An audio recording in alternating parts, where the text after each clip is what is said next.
Šiandien mes esam River Camp'e Šventupėj. Aš parodysiu, kaip pasigaminti brisketą, vėliau bus ir šonkauliai. Čia pas mus yra australietiškas Black Angus.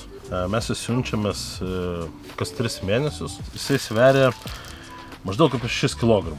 Šiaip normalus brisketas tiek ir turi sveria. Tai kas yra brisketas? Tai brisketas yra jaučio krūtininė. Jaučio ta krūtinės dalis, kuri iš esmės nėra valgoma, tai jinai arba malimui, arba labai ilgam lėtam kepimui. Tai mes ją ilgai ir lėtai kepam. Tai iki 10 valandų kažkur gaunasi. Jei kažko norėsite paklausti, galite paklausti visą laiką. Apie patį jautį turbūt, jeigu kalbant, pats jautis yra labai lepus gyvūnas. Labai. Jisai per visą savo gyvenimo laikotarpį, 18 mėnesių, neturi nei sirgti, nieko, kad išaugtų geras.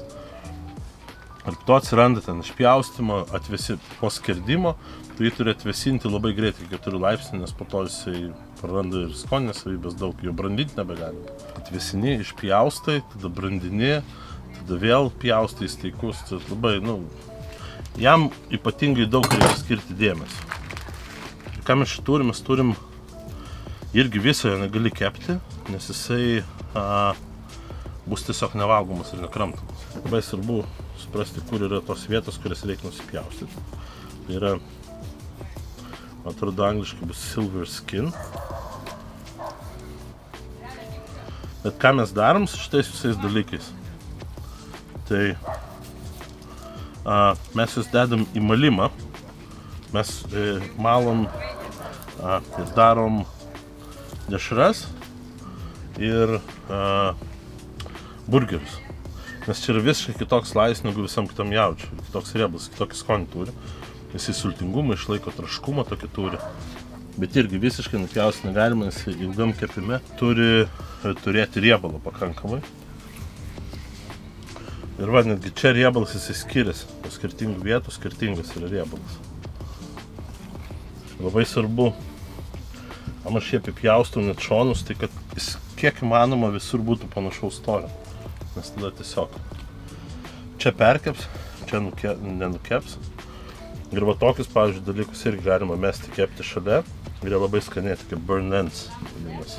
Čia matosi jo riebalingumas viduj. Tai kas vyksta kepimo metu, kodėl reikia ilgai ir lėtai kepti, tam, kad jisai ištirptų visi tie jungiamieji audiniai, visas riebalas, ir jisai tada pradeda įskaldyti iš vidaus ir jis pradeda darytis minkštas toks. Bet mes jį šiandien, žiūrėsim, gal rytoj ryte pašausim kokią 6, tai jisai, ant 4 maždaug bus.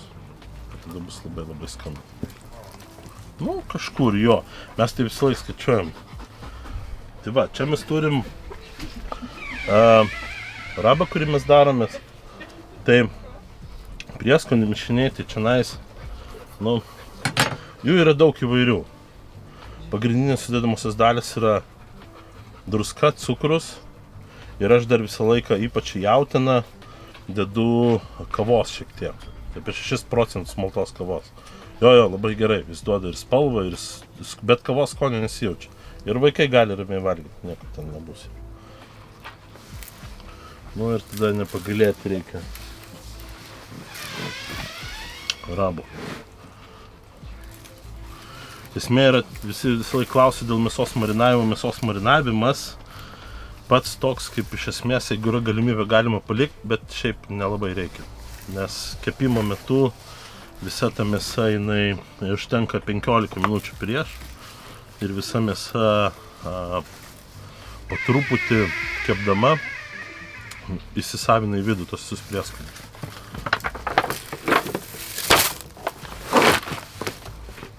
Dėl mėsos temperatūros dėjimo į kepimą patį jau, tai šiaip geriau dėti vėsę. Ko vėsesnė, to geriau, nes dūmas įsisavina iki 20 laipsnių, gerai patenka į mėsą. Tai jeigu dėsi tiesiai iš šaldytuvo, prieskoniuose, tai jai bus tik tai geriau nuo to. Jis lėtai šils, dūmo įsileis kiek įmanoma daugiau. Tai vat smoke ringo atsiradimas tada ir būna pagrindinis. Smoke ringas tai yra, mes kada iškepsime, jūs valgysit mėsą, tai pamatysite, kas nėra valgęs, kartais mums sako, kad mėsa neiškepus. Raudonas žiedas aplink mėsos kraštą atsiranda, tai čia yra nuo dūmo ir jinai išsirūkinė. Nu va, ir viskas galima palikti ir tada į smokerį. Tačiau tom aš tau paliksiu į smokerį. Ir pats kepimas, tai visą gabalą didi, 120 laipsnių mes darom malką, pagrinde anglis ir šiek tiek malkos įdedam. Nu ir tada kepi, kol temperatūros pasieks. Pasieki temperatūrą, vynioji foliją, prie 74 nevyniojam, tai 74 laipsniai vidinė temperatūra, storiausios dalies, tada vynioji foliją.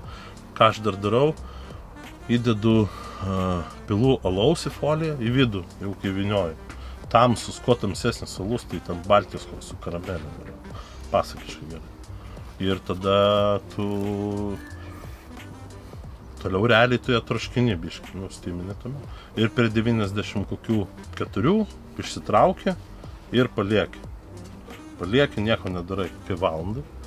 Ir tada jau gali išsivynioti ir valgyti. Tai va, matote, jisai pasigėrė gerai tos prieskonius. Kai nutrimini, jisai tada į save labai, ant savęs, viskas sulimpa. Tai va. Kepimas, sakau, dedi ir net nereikia vartyti. Kaip įdėjai, taip ir palikai.